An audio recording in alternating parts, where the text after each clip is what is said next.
We don't have much time to transfer from one plane to the other when we're making our trips to Tlaloc to do our mission work in Mexico. Last year, we had another airline which gave us a little bit more of a slot.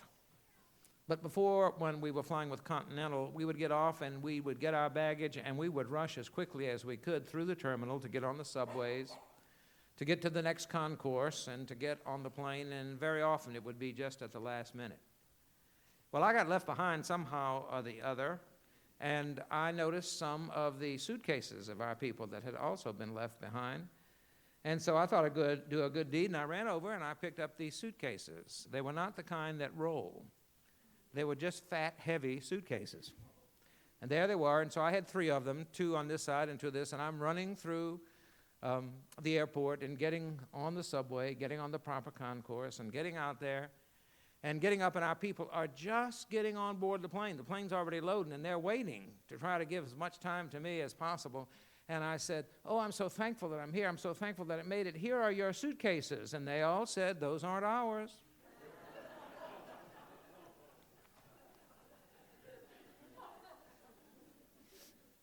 That's what you call the right string, Daddy, and the wrong yo-yo. Lord, I hope the people whose suitcases they were found them. But there's a wonderful old spiritual song that says, "Laid my heavy burden down." And I got to tell you, I was one glad baby when I had a chance to lay those heavy suitcases down and complete that part of my work quickly this morning. Where the Spirit of the Lord is Spirit, there is freedom. Those of you that have been walking with the heavy burden of a kind of religious understanding that was very quick to condemn and very slow to save, lay it down in the name of Christ. For those of us that have been a part of religious systems that look only to rigid laws and one single way of doing things with no options, think about laying it down. For the kind of experience that says, hey, where the Spirit of the Lord is, there is freedom, there is liberty. Why don't you take a look at what that means to you in a very specific way, in personal ways, first. What it means is to lay down the burden of sin. Why is it that we preachers keep on convincing people that the one thing we're more concerned about is sin, and what we seem to be less concerned about is salvation? My dear brothers and sisters, I don't want the diagnosis only, I want the remedy. And the truth is that we all need God's healing, and that we all need God's salvation. But what freedom is about is saying that we are free from sin, and that we can begin something fresh and new, and also that we can be free from all of this kind of commandment, regulation. I've got to do this, I've got to do that, and if I don't do this and I don't do that, then I'm going straight to the hot spot, and I'm going fast too. Now, I love the fact that we have 10 commandments. They're intended to set us free, not to cut our time. If, for example, people don't steal, then I can leave the doors of my house open. I can leave my presents in my car. That's a beautiful freedom. I hope we'll get back to it one day. I believe in what the commandments represent. But you know what? It's not whether they're in front of the courthouse or wherever they're placed. That is really the most important thing. The most important thing is whether or not the spirit of the law exists in your heart with a little bit of the grace and love of God added to make it gospel and New Testament instead of simple law and regulation. We have a wonderful new preacher down here at the Crestwood Baptist Church, and he's trying real hard to create a congregation then. But he insists on having the Decalogue outside the door of the church. If you go down that way, take a look. You'll see the 10 Commandments. There they are. I'm glad he's got them on his porch. That's fine. But you know what? I'd much rather you, and I'd much rather I, have something of the meaning of God's moral and ethical law for the good of all on the inside. So where the Spirit of the Lord is, there is freedom in your own personal life, in your own personal salvation. You know what else? Boy, do I pray that the Spirit of the Lord is in this place. I hope that God is in this place, and when you walk out of here today, you can say, boy, we did a lot of stuff. Or you might even say, gee, it took longer than usual. Even longer than usual, which is longer than usual. But anyway, but God was there. I had a young man that came in this morning at the early service, He said he hated to come alone because he felt lonely to start with, and he expected to be lonely when he went to the church. And he said he came to the church, and he sat right back there all by himself. And he said, all of a sudden, I was surrounded by a sense of God. I'm glad that some people talked to him, and I think that's very important because I think fellowship is an extension of God's graceful love. But you know what? If you come to church and you go away without a sense of God, then you're never going to find the freedom, the kind of freedom that makes the difference in time and the difference in eternity as well. And the second thing is this: why don't we sort of walk in our freedom? Why don't we live our freedom well enough so that we have these moments of glory? Did you catch that passage? I love that. That you'll go from glory to glory, or that you'll have an ever-increasing glory. You know what glory is? I don't know how to tell you exactly, but you know if you've ever experienced it. Have you ever had a moment when there was no question whatsoever in your mind that God was there? And there was no question in your mind whatsoever, listen to me, that God was there for you? And that God really loved you and that God really cared for you? That's glory. I had a professor at Emory when I went to graduate school, and he used to say, there's something that's missing in our lives. It's the most important thing, and there's no way to really say it. There's no way to really express it, but we need it more than anything else. And he said, maybe I can show you what it is. And he got real quiet, and then he said, it's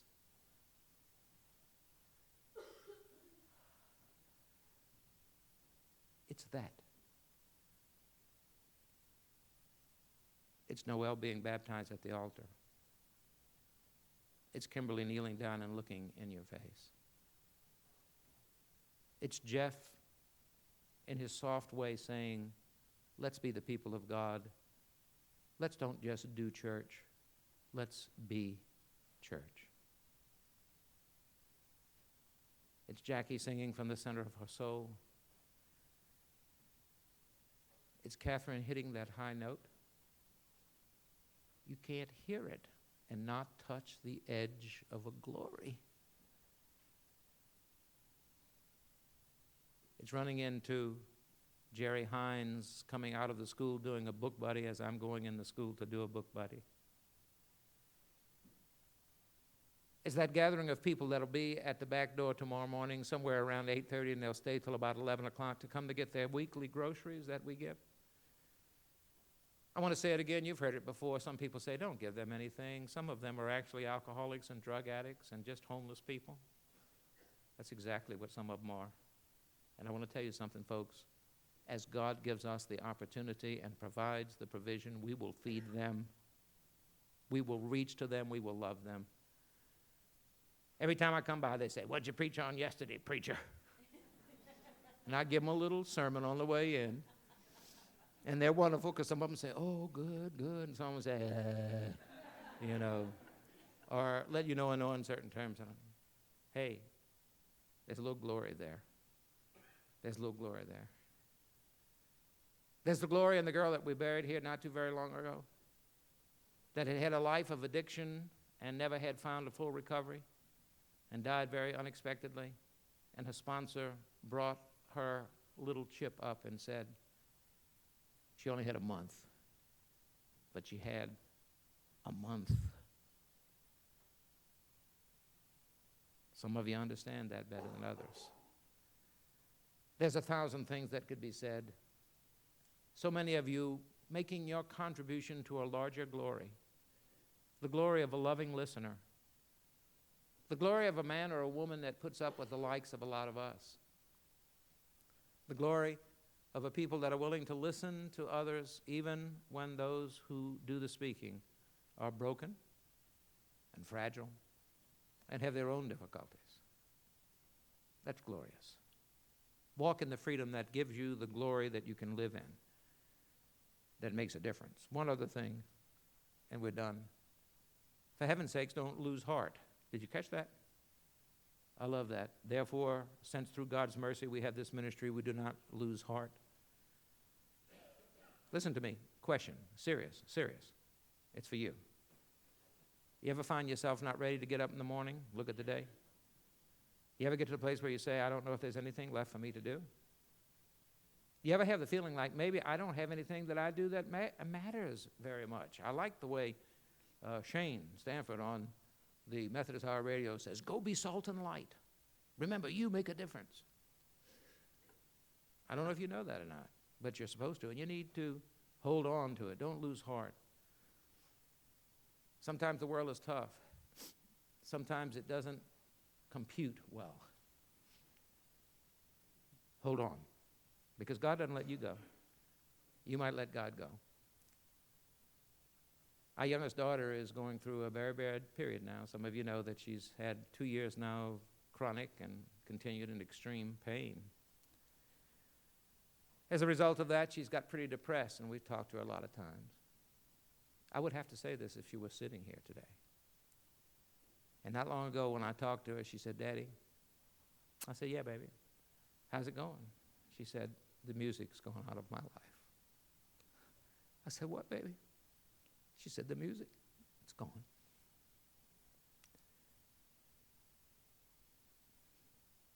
I know it can come back. I believe it will. And I very strongly believe from the center of my soul that it very often comes from people like you guys. Write a note, make a telephone call, give somebody a little extra shot of hope that they didn't have before. Help people not to lose heart. Hold on to your heart. It's who you are. It's what you are. It's the thing that allows you to take that spirit in and to walk in freedom. This is the end. I'll close with it. Some of the young people out there are saying, thank the Lord. Some of you remember this story. It's one of my favorite things. I went down there one time, and a little girl said, you sing other people's favorite songs, but you don't ever sing mine. And I said, well, what's yours? And she said, It's a Bitsy Spider. She said, it's a great religious song. And I said, it is? She said, it is. So, let's try it. It's a bitsy spider could put a spout. Down came the rain and washed the spider out. Out came the sun and dried up all the rain. And the it's a bitsy spider went up the spout again. So, I said to her, you think that's a religious song? She said, did God call you to preach? I said, what do you mean? She said, if you don't know that's a religious song, then I wonder if God called you to preach or not. And I said, well, tell me about it, baby. She said, well, the It's a Bitty Spider got knocked down, but he didn't get knocked out, did he? And she said, the It's a Bitty Spider got on and got started going up and kept on going up and didn't back up and didn't shut up and didn't give up until he got up. She said, if that's not religious, what is? And I said, well, hallelujah, glory.